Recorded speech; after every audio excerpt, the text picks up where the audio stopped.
Hi everyone, this is Shubhangi Srivastava और आज इस वीडियो में हम डिस्कस करने वाले हैं मेरे गुरुजी की जीवनी ऑटोबायोग्राफी ऑफ ए योगी, जिसको हिंदी में योगी कथामृत कहा जाता है। ये बुक 1946 में पहली बार पब्लिश हुई थी और तब से लेकर अभी तक 50 से ज़्यादा भाषाओं में इसके अनुवाद हुए हैं। ये इस सेंचुरी के जो 100 मोस्ट स्पिरिचुअल बुक्स हैं उसमें से एक है। परमहंस योगानंद जी, जिनकी ये जीवनी है, उनका जन्म 5 जनवरी 1893 को गोरखपुर में हुआ था और उनके जो फादर थे वो बंगाल नागपुर रेलवे में एक ऑफिसर थे। पूरे देश में उनके ट्रांसफ़र हुआ करते थे। तो परमहंस योगानंद जी जो थे, उनको बचपन से ही स्पिरिचुअल लोगों में बहुत इंटरेस्ट था। ईश्वर को जानने की उनकी बहुत इच्छा थी और वो एक्चुअली एक अवतार थे। तो अगर आप इस बुक को पढ़ेंगे और आपको उसमें काफ़ी सारे स्पिरिचुअल एक्सपीरियंसेस के बारे में पता चलेगा, मिरेकल्स के बारे में पता चलेगा और हो सकता है कंपेयर करें, बट मैं यही सजेस्ट करूँगी कि कभी उनके एक्सपीरियंसेस को अपने एक्सपीरियंसेस से कंपेयर ना करें, क्योंकि वो एक आम इंसान नहीं थे, वो एक बहुत पहुँचे हुए योगी थे। तो इसी तरह बचपन में वो ईश्वर की खोज के लिए आतुर थे और इसी के लिए वो काफ़ी योगियों से मिलते रहे। वो अपने गुरु की तलाश में थे हमेशा से, और जो उनका बचपन था वो भी काफ़ी स्पिरिचुअल माहौल में उनकी अपब्रिंगिंग थी। तो उनके जो पेरेंट्स थे वो भी क्रिया योगी थे और लाहिड़ी महाशय एक योगी हुआ करते थे बनारस में, उनके शिष्य थे। आज भी जो उनका घर है उसके दर्शन करने के लिए श्रद्धालु वहाँ पर जाते हैं। फिर एक पॉइंट पर जाकर बहुत भटकने के बाद परमहंस योगानंद जी को उनके गुरु मिलते हैं, स्वामी श्री युक्तेश्वर जी, जो उनको दोबारा से क्रिया योग की दीक्षा देते हैं। और उसके बाद भगवत गीता के बारे में, काफ़ी चीज़ों के बारे में गुरुजी अपने गुरु से सीखते हैं, स्वामी युक्तेश्वर गिरी जी से सीखते हैं। इस बुक में जो मेन टेक्निक है वो है क्रिया योग और गुरुओं की पूरी परंपरा है। तो भगवान श्री कृष्ण, जीसस क्राइस्ट, महाअवतार बाबा जी, लाहिड़ी महाशय, स्वामी श्री युक्तेश्वर जी, इन सभी संतों का वर्णन आपको इस बुक में मिलेगा। इसके अलावा परमहंस योगानंद जी अपने जीवन काल में जिन लोगों से मिले थे, रविन्द्रनाथ टैगोर, जगदीश चंद्र बोस, महात्मा गांधी, आनंदमयी माँ, तो वो जो उनकी मुलाकात उन लोगों से हुई है उसका डिस्क्रिप्शन है। रमन महर्षि से जो उनकी भेंट है उसका डिस्क्रिप्शन इस बुक में है। योग जो शब्द है वो एक तरह से बोला जाए तो शरीर, मन और जो आत्मा है उसका एक बैलेंस है, उसके लिए टर्म यूज़ किया जाता है।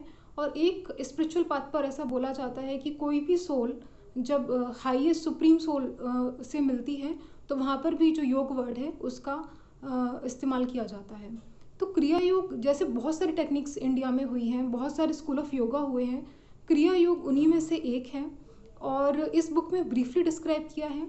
लेकिन 1917 में परमहंस योगानंद जी ने योगदा सत्संग सोसाइटी की स्थापना की थी, जिसका जो हेडक्वार्टर है वो रांची में है।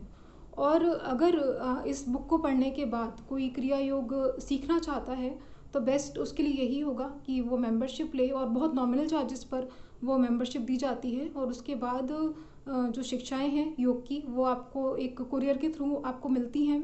आप उन टेक्निक्स को फॉलो कर सकते हैं, बाद में आप आश्रम जाके सीख सकते हैं। तो ये जो बुक थी ये 2009 से मेरे सामने थी, और जैसा मैंने पहले भी कहा कि स्पिरिचुअल थी, पर इतनी भी स्पिरिचुअल नहीं थी कि मैं योगी कथामृत जैसी बुक को पढ़ सकूं या द पावर ऑफ नाउ जैसी बुक को पढ़ सकूं। तो इस बुक को मैं हमेशा साइड में रख दिया करती थी। और उसके बाद 2009 से लेकर 2018 तक कई बार ऐसा हुआ कि लाइब्रेरी में बुक दिखी तो मैंने उसको साइड में कर दिया। घर में मुझे घर में ही बुक आ चुकी थी, किसी फैमिली मेम्बर को ये बुक किसी ने गिफ्ट की थी। तो अभी यही होता था कि मैं पढ़ती थी, फिर मुझे लगता था ये तो मतलब फ़िक्शन जैसा लग रहा है, इतना कुछ कैसे हो सकता है। अब जो मिरेकल लगता है वो उस वक्त फ़िक्शन लगता था, तो उस वक्त भी मुझसे नहीं पढ़ी जाती थी। फिर मुझे कई बार लोगों ने सजेस्ट किया कि ये बुक बहुत अच्छी है, आप इसे पढ़ो। इवन बहुत सारे सेलिब्रिटीज़ हैं जो इस बुक को रिकमेंड करते हैं।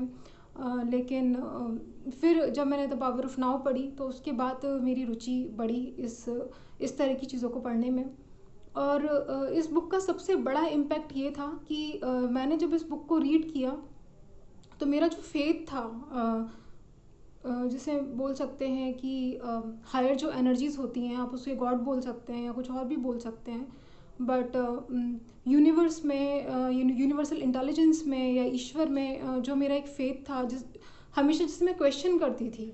और ऐसा बोला जाता है कि इन सारी चीज़ों को आप लॉजिक के थ्रू नहीं समझ सकते, आप फेथ के थ्रू ही समझ सकते हैं। तो इस बुक को पढ़ने के बाद ऐसा था कि मुझे ऐसा फील हुआ कि ये जो सारी चीज़ें हैं ये एग्जिस्ट करती हैं, और जो इसमें लिखा है सिर्फ ऐसा नहीं था। परमहंस योगानंद जी बार बार ऐसा बोलते हैं इस बुक में कि सब कुछ वेट कर सकता है, लेकिन ईश्वर के लिए जो आपकी खोज है वो प्रतीक्षा नहीं कर सकती। तो ये बहुत ज़रूरी है कि अगर आप स्पिरिचुअल पाथ पर जाना चाहते हैं, तो ये नहीं है कि आप एक सर्टेन एज के बाद जाएंगे। आप जहाँ भी हैं, जिस भी एज में हैं, आप मेडिटेशन टेक्निक्स को सीख सकते हैं, या किसी भी स्पिरिचुअल प्रैक्टिस को आप स्टार्ट कर सकते हैं, और ग्रेजुअली जो आपका मेडिटेशन होता है वो उस तरह फिर डीप होता चला जाता है। तो इसके बाद जब मैंने इस बुक को रीड किया, तो ऑलरेडी मेरी फैमिली के कुछ लोग इसके मेंबर थे, तो फिर मैंने भी इसकी मेंबरशिप ली। और जब मैंने पहली बार टेक्निक्स को प्रैक्टिस करना शुरू किया, तो आई रियलाइज्ड कि मैंने जितने भी मेडिटेशंस किए थे उसमें से मेरे लिए ये मोस्ट इफ़ेक्टिव टेक्निक थी। और शायद एक तरीका होता है कि हम बहुत सारी चीज़ें ट्राई करते हैं लाइफ में, बट उसके बाद हमें समझ में आ जाता है कि ये है जो मेरे लिए वर्क करता है।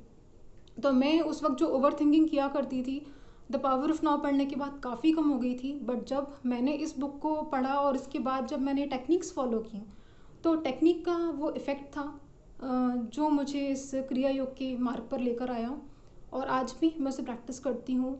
पिछले 4 सालों में इन मेडिटेशंस के साथ में काफ़ी सारी चीज़ें बदली हैं, इंटरनल एनवायरनमेंट में भी, एक्सटर्नल एनवायरनमेंट में भी। तो मैं आपको यही कहूँगी कि अगर आप स्पिरिचुअलिटी को समझना चाहते हैं, अगर आप भी उसी तरह के डाउट्स रखते हैं जैसे मुझे थे, तो आप इस बुक को पढ़ सकते हैं, और अगर आपको समझ आए तो आप इन टेक्निक्स को फॉलो कर सकते हैं। इसके साथ ही इस वीडियो को हम यहीं फिनिश करेंगे। Thank you for watching.